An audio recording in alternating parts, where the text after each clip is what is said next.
A few months ago, I received this email. It was an invitation to the 2021 World Innovation Summit for Education. The theme for this year's event was Reclaiming Our Future Through Education.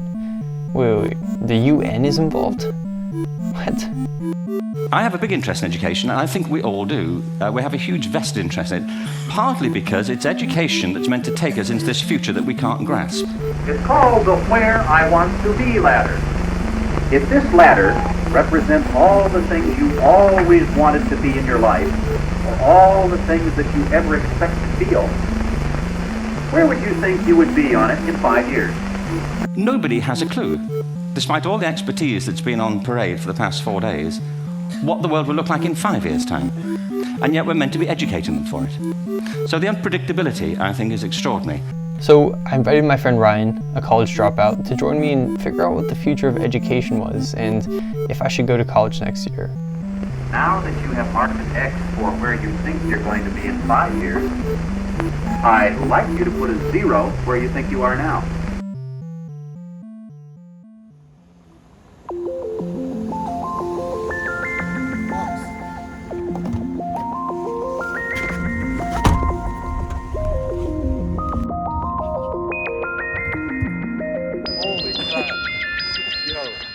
That was scary. Alright, so basically, our flight leaves in an hour and a half, and the PCR test takes an hour and a half. Wait, really?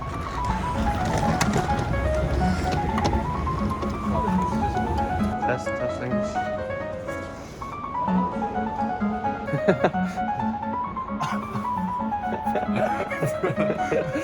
Thank you.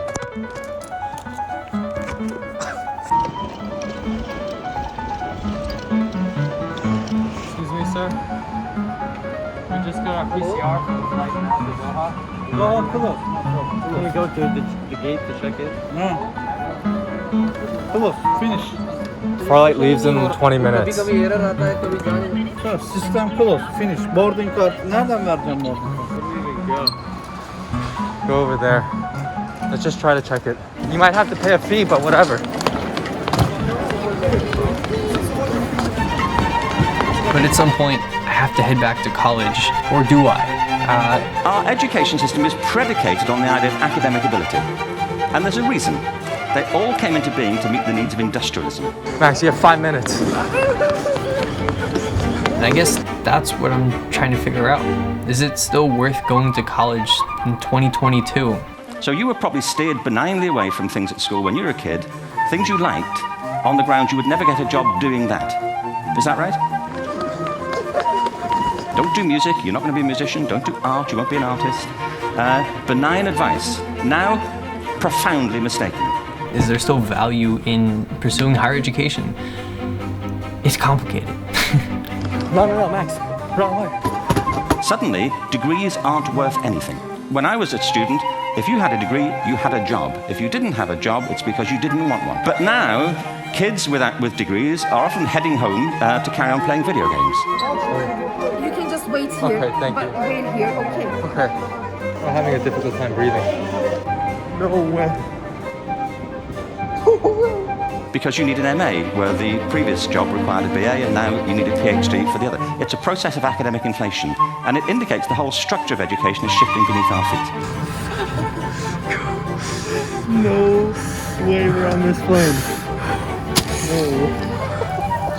Yo, they told us we couldn't do it, Max. Yeah. They told us we couldn't do it. They said you can't go. They said we're done. They said no chance. Doha, close. Can we go to the gate to check it? No.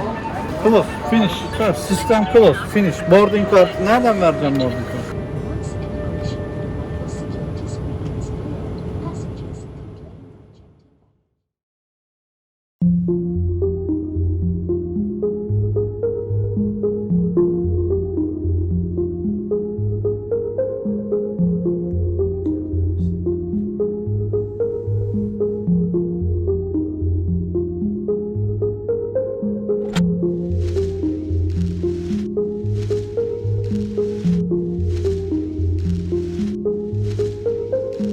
In the first 2 years of a child's life on the planet, they're telling us, look at me, mama, I can. From crawling to sitting to standing to laughing to thinking, I'm mean, at those 2 years, we tell, yes, you must, you should. Hi, my name's Max. I'm going to try a new trick today. I'm going to do no hands. I might fall down, but there's nothing to hurt, and so have a fun time watching me. And then just when they tell us they can, we send them to school and say, now, sit for 15 years. All right, we got a lot to talk about, guys. This is a very important topic about higher education. Times are a-changin', as they say. It's actually fascinating to see the old books. Like, look at the amount of detail and the color. When I first started my gap year, or even a year ago, if you asked me if I wanted to go to college, I probably was leaning towards no, because, you know, I felt like I didn't need college to get a job, or whatever job I wanted, it wouldn't need a college degree. But I think that's just the wrong way to look at education and at higher education. And my gap year has completely shifted my perspective on that. And here's why. I intersected with two gentlemen here that are part of the media group. One of them is taking a gap year, which gap years weren't really a thing until the pandemic hit, and it was, well, I'll take a gap year. Before that, you were just somebody that didn't go to college for a year, and and then the other gentleman, he decided to drop out because he couldn't get the classes he wanted to take. Good afternoon, everyone. Assalamu alaikum, and a warm welcome to the WISE Global Summit 2021. But more recently, after traveling around the world, especially my last trip to Turkey, I realized I don't know anything. It's been very humbling to realize I really don't know a lot about the world. The argument that most commonly is brought up is you can learn a lot more outside of the classroom than in the classroom, which I agree with to a certain degree. I've learned so much outside of the classroom. I've gotten hands-on experience. I've seen firsthand like how economic issues are affecting people in Turkey. You can never get that experience in the classroom. You just can't. There's no question about it.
Day 2 of the WISE World Innovation Summit for Education. Let's hit it. Now you're gone, and it's the saddest and the sweetest bit. We're not alone, we're just away and in the thick of it. Speak through the static, breathe on the phone. This ain't forever, baby, I feel it. Oh, I know everything changes. Okay, hello. Oh my god, there's so many cameras. Wow, so many people.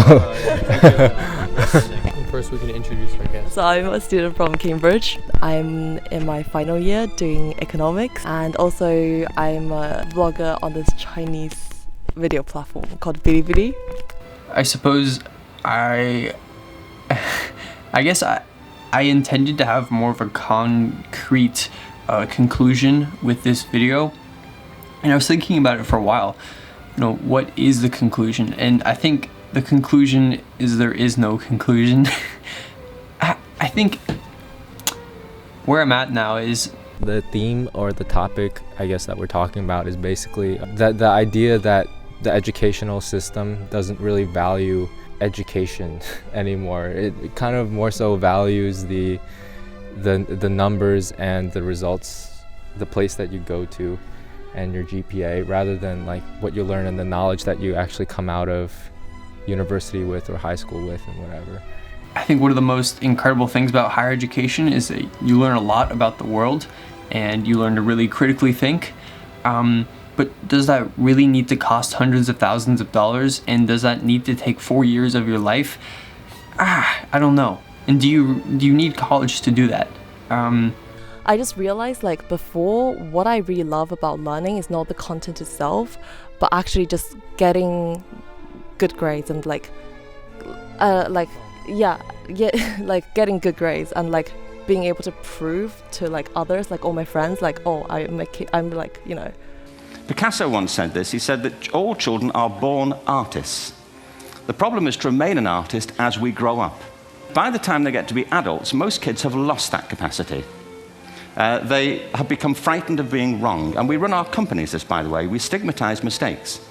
And we're now running national education systems where mistakes are the worst thing you can make. And the result is that we are educating people out of their creative capacities. On the other hand, I think it's a very valuable experience that I don't want to write off. I want to go, but I know that I want to approach things differently. I think there's a better way. I just don't know what it is yet. It just seems like, and especially everything I've heard or everything I listened to at the conference, everyone I spoke to, higher education is just in a weird spot right now. Because I took a gap year before Cambridge, I think that helped me so much in terms of my like mentality, as in like that's why I started the vlogging channel. It's because like I know that I shouldn't compete like heads on like with other people around me, because no way I'm gonna like always outcompete them. And I think academic success is not just like, you know, the only dimension of our lives. I want to approach my first year like an experiment. I don't know fully what that means yet, but I think there's just better ways of approaching college. Oh my God.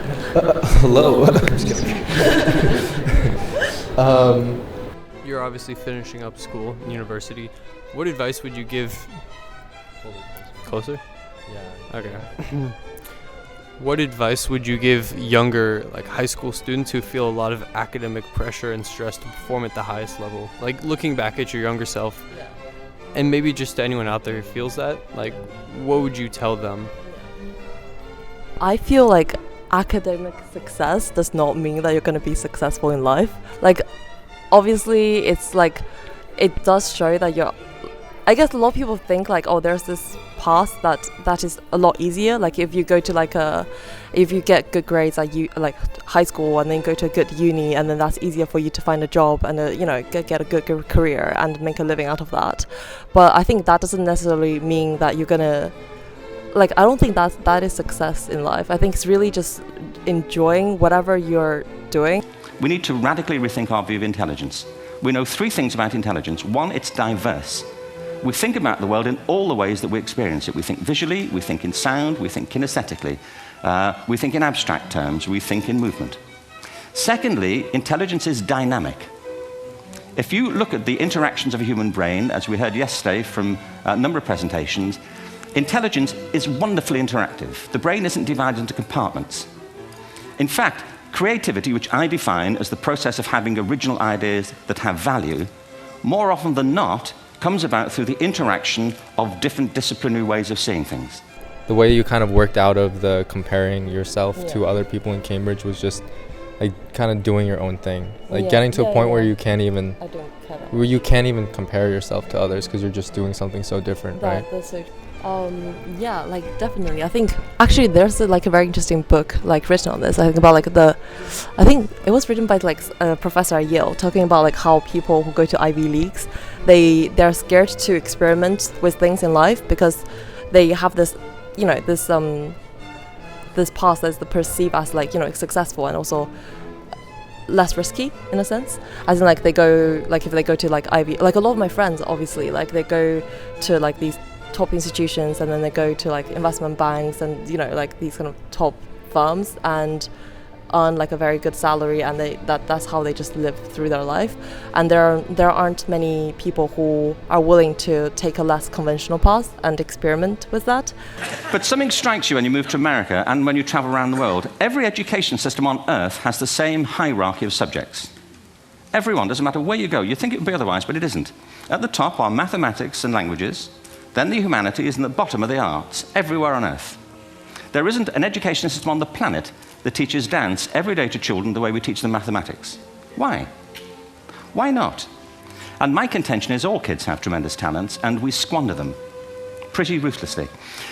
I think sometimes we should like focus less on ourselves but more on the impact we have on this world and society in a sense. I think that way we actually like, yeah, I think in that sense you wouldn't put so much pressure on yourself, but you really focus on like what you can do for the society, and you grow as you like go through that process. You know, we're all gonna die, and when what? Sorry to break it to you guys. But like, yeah. I believe our only hope for the future is to adopt a new conception of human ecology, one in which we start to reconstitute our conception of the richness of human capacity. Our education system has mined our minds in the way that we strip mine the earth for a particular commodity, and for the future it won't serve us. We have to rethink the fundamental principles on which we're educating our children. So after spending, 2 to 3 days, after the past, 2 to 3 days here at the WISE convention, I think especially like the first talk, like the one by this girl from Yemen, who like, it made me realize like, there's so many people in this world who need help. And sometimes we're so focused on ourselves and our own successes, and we forget to think like we forget how grateful we should be for our current circumstances. I think there are so many children who crave a good education but don't have them. Either their like family background, financial resources, or like I think there are circumstances in life. But here's a boarding school where youth is not merely allowed, but encouraged to have its fling. The headmaster believes that every child should first find himself. Education can come later. And since the headmaster of this Hertfordshire school is a Cambridge MA, he should know what he's talking about. I dropped out of school my sophomore year. I only had 2 years left. I was doing well in school. My parents were like, why'd you drop out? And like my grandparents and my parents are like, are you gonna regret this? Because I think you might... You like wasted all of that money. Again, like I almost feel like our mindset with education is so kind of backwards. Like I didn't waste my 2 years in college. I learned so much. I found my love for photography, right? I learned things in filmmaking. I found my love for film history. Those are all very valuable things, and I use all of that stuff for what I do right now, right? The staff of the school believe that if you blindly forbid children to do something, then they will certainly revolt. The answer is to allow them to find out for themselves whether these conventions are good or bad. Besides which, smoking calms the nerves. So I actually don't think that it's a waste of money, but it's just that in their minds it's a waste of money because I didn't get the degree.